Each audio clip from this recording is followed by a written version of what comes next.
salut Jérôme. Salut. Alors tout d'abord, première question, es-tu un habitué des festivals? Je suis pas un habitué des festivals, c'est mon deuxième festival. Après mon premier festival, c'était le festival de l'Alpe d'Huez. Ça va, t'as habitué? C'était cool, ouais. C'était dans un genre différent puisque c'est de la comédie. Et là, c'est un autre kiff puisque j'aime beaucoup les films de genre et les films fantastiques. Donc je suis très content d'être là.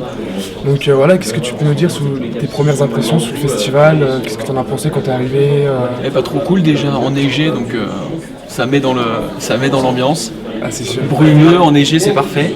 Et puis les films, là, déjà un film que j'ai regardé donc hier, ce matin, It Follows, qui est très cool. Et là, du coup, moi je suis dans le jury des courts-métrages. Et donc on a regardé les courts-métrages cet après-midi, intéressant. Et il va falloir délibérer maintenant. Ouais. Demain, je crois. C'est demain? Donc, voilà, ouais. Donc on va réfléchir tranquillement et on va voir. Il y avait des choses intéressantes. Alors là, on va parler un peu plus de toi. Ouais. J'ai vu dans plusieurs interviews, je vais un peu chercher, que tu étais un grand fan de jeux vidéo. Ouais, j'aime bien. Pour toi, la meilleure interprétation jeux vidéo au cinéma, c'était quoi? Voilà. Si t'en as une? Resident Evil. Non, je déconne. La meilleure adaptation jeu vidéo. La meilleure adaptation. Il y avait...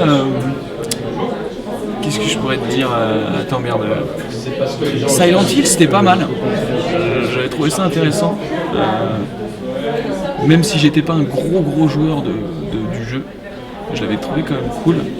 Et après, j'attends Uncharted. Je vais voir un peu ce que ça peut donner. Je crois qu'ils vont l'adapter. Mais alors attends, après je les ai pas en tête, hein, donc si tu peux me... Doom, c'était rigolo, mais c'était pas génial, mais c'était rigolo. Il y a eu un Mario, je sais pas si non. Mais c'est des péchés mignons que tu regardes entre potes, délire. Mais bah voilà, oui, c'est surtout ça. Ouais, non, sinon c'est pas... c'est pas top. Mais il doit y en avoir eu, mais là je les ai pas toutes en tête en fait, donc... Voilà, Silent Hill c'était pas mal. Ok, ouais. Donc du coup, t'as parlé d'Uncharted, donc t'es plus PlayStation. Ouais, PlayStation. Avant, mais j'étais Nintendo pendant des années, et ensuite Xbox. Et en ce moment PS4, je sais pas trop, parce que la manette est cool. Ouais. La nouvelle manette est vraiment bien, ils ont décidé de changer au bout de quelques années, enfin au bout de 15 ans, c'est bien, il était temps. Ouais, pareil. Parce que c'était à peu près toujours la même, et là il est cool. Ok, voilà. Donc t'as commencé tes débuts, t'étais vendeur. Ouais. On va pas citer la marque du magasin. Mais... Ouais. Là j'ai fait plein de petits boulots, dont effectivement un magasin de jardinerie, de carrelage, tout ça qui rassemble tout. Et qu'est-ce qui t'a... déco, maintenant. Voilà. En gros, c'était un mot jingle il y a 2 ans, je crois. Enfin bref. Donc du coup, qu'est-ce qui t'a dit dans ta tête? J'arrête ça et je me mets à faire des vidéos sur le net. Je crois que ça s'est fait un peu tout seul. En fait, moi, ensuite, j'ai fait une école d'animation radio, qui était cool également.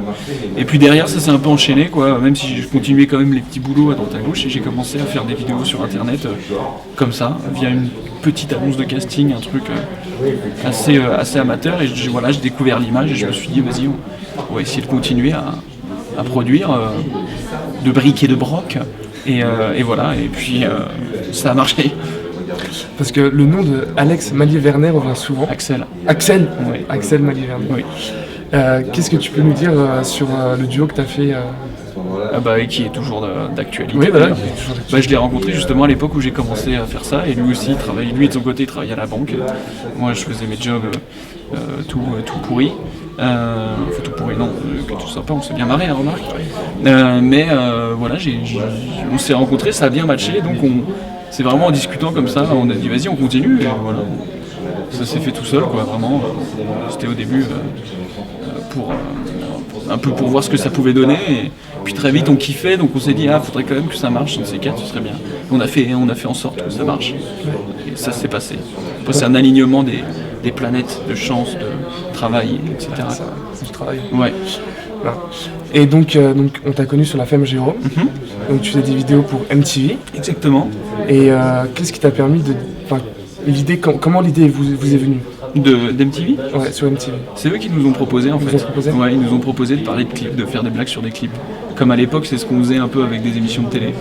Ils nous ont dit, ça vous intéresse? Et moi, comme je kiffais MTV, c'est une chaîne qui a bercé mon adolescence.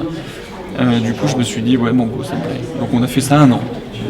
Donc ça t'a permis après, moi je t'ai vu sur... Déjà, ça m'a permis d'arrêter de bosser. Déjà. Enfin, du coup, de bosser, mais d'arrêter de faire des petits boulots, tout ça. Puis de faire un truc qui te plaît. Et en même temps de faire un truc vraiment kiffant. Donc après, moi, je t'ai suivi sur les tutos. Ouais. Donc là, à partir de là, ça a carrément changé. Ouais. T'as pris un personnage psychopathe, mais vraiment, mais là, t'as été vraiment très très loin. Ouais, j'aime bien. Et comment tu te prépares comment on se prépare à un tel personnage? Comment on se dit, là, faut que tu y ailles, faut que tu sois psychopathe, tu balances tout. Bah, c'est les tripes qui parlent, hein. C'est les tripes quoi. Tu parles avec des. Enfin, moi je joue avec mes tripes, ce personnage-là en tout cas. Enfin, même tous les autres persos, ça passe beaucoup par le. J'aime bien tout ce qui est performance physique. J'aime bien. On a vu ça. Voilà. Donc là, en ce moment, tu es sur Canal avec Speakerine. Ouais. Ça se passe bien, c'est... Ouais, là c'est complètement différent puisque déjà c'est tous les jours. Les tutos c'était une fois par semaine. Donc c'est beaucoup plus intense en termes d'écriture et de création d'idées, tout ça. Et c'est quelque chose de différent et c'était important pour moi qui suis comédien de faire des choses différentes, de pas montrer que je sais gueuler, c'est trop bien, j'adore ça. Je pourrais le faire tout le temps, mais c'est important J'aime faire autre chose aussi, donc il faut que je montre que c'était important pour moi de montrer que je pouvais faire autre chose que le mec vénère. Voilà. Mais il y a toujours un peu de folie, même dans les speakerines. On a vu certains qu'on peut retrouver, voilà. On se dit, c'est pas si loin que les tutos. Donc, t'as fait Speakerine. Ouais. Comment le partenariat avec Canal+, parce qu'on sait que tu fais aussi partie du Studio Bagel sur YouTube, on peut retrouver tous les sketchs sur YouTube, qui sont vraiment excellents. Ouais. Et donc, on voit que le Studio Bagel est en partenariat avec le Canal+, entre guillemets. Ouais. Et donc, comment vous est venue l'idée de se dire, on va avec Canal, va avec Studio Bagel, et puis on fait... Parce que c'était un peu naturel, dans le sens où Canal est toujours à la recherche de nouveaux talents.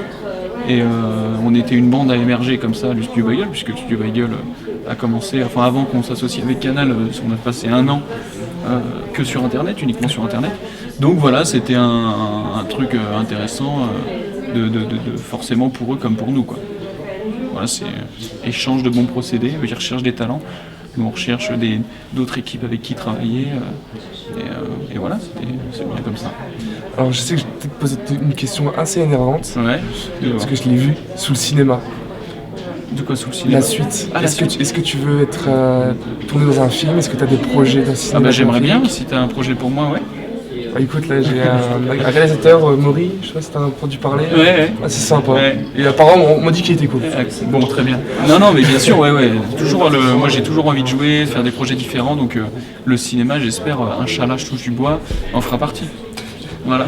Et tu te verrais dans quel style de rôle? Tous. Ouais, tout ce que je peux faire, s'il y a un réalisateur qui me voit dans n'importe quel rôle, c'est pas moi. Après, mon terrain de prédilection de base, ça va être la comédie, j'ai plus le rythme comédie, mais je suis fermé à rien du tout. Moi j'adore, tu vois, le film fantastique, je serais ravi de tourner là-dedans, mais même peu importe, même dramatique ou quoi. Comédie romantique.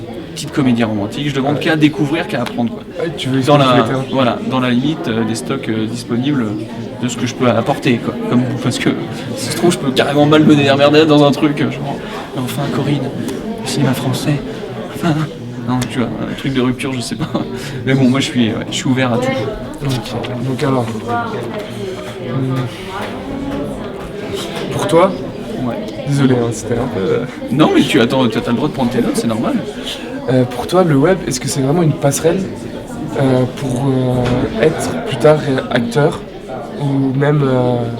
Ça est devenu, je sais pas si c'est une passerelle, mais en tout cas maintenant, il y a toutes ces technologies qui ont évolué. Avant, pour tourner des trucs, il fallait dépenser vraiment beaucoup d'argent. Maintenant, ça coûte beaucoup moins.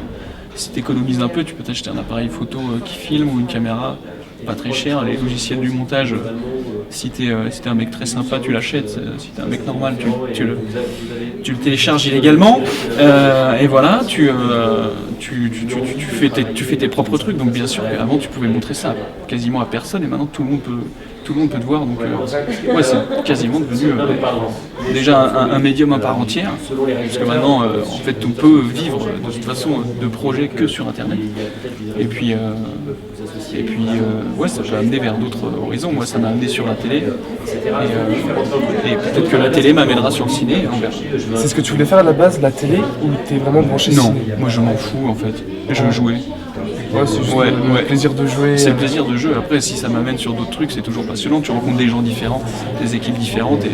Et bien sûr, travailler sur un film avec une équipe de 30, 40, 50, 600, si c'est le Seigneur des Anneaux, personne, ce serait trop cool, ouais.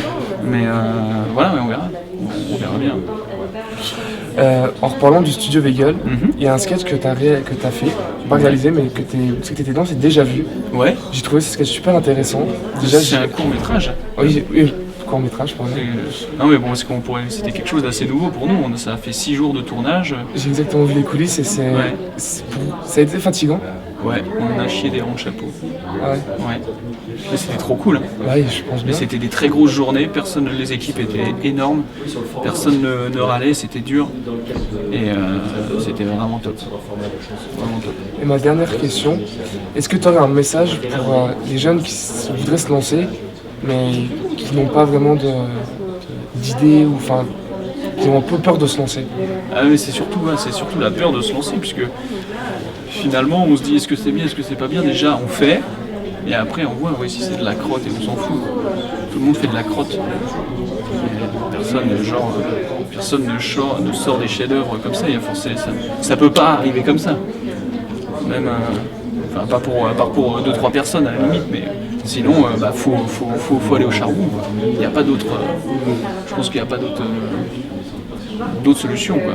Et la peur, faut l'affronter. Faut affronter vos peurs. Alors pour finir cette vidéo, j'ai une petite question de te demander. Est-ce que tu peux regarder la caméra et faire comme la fin de tes tutos? Ouais. Bah là c'est dur parce qu'il faut pas que je crie. Sans gueuler, sans en même temps. Et en plus je suis pas rasé, j'ai pas la moustache et tout. C'est comme tu veux. Non. Juste. Alors, mais attends, je m'adresse à qui alors? À tous les gens qui te regardent, qui ont regardé les tutos. Eh bah, c'est compliqué. Eh bah, tous les gens qui ont regardé les tutos, je vous aime, putain. Voilà. C'est un cul, hein. Voilà. Merci beaucoup. Merci.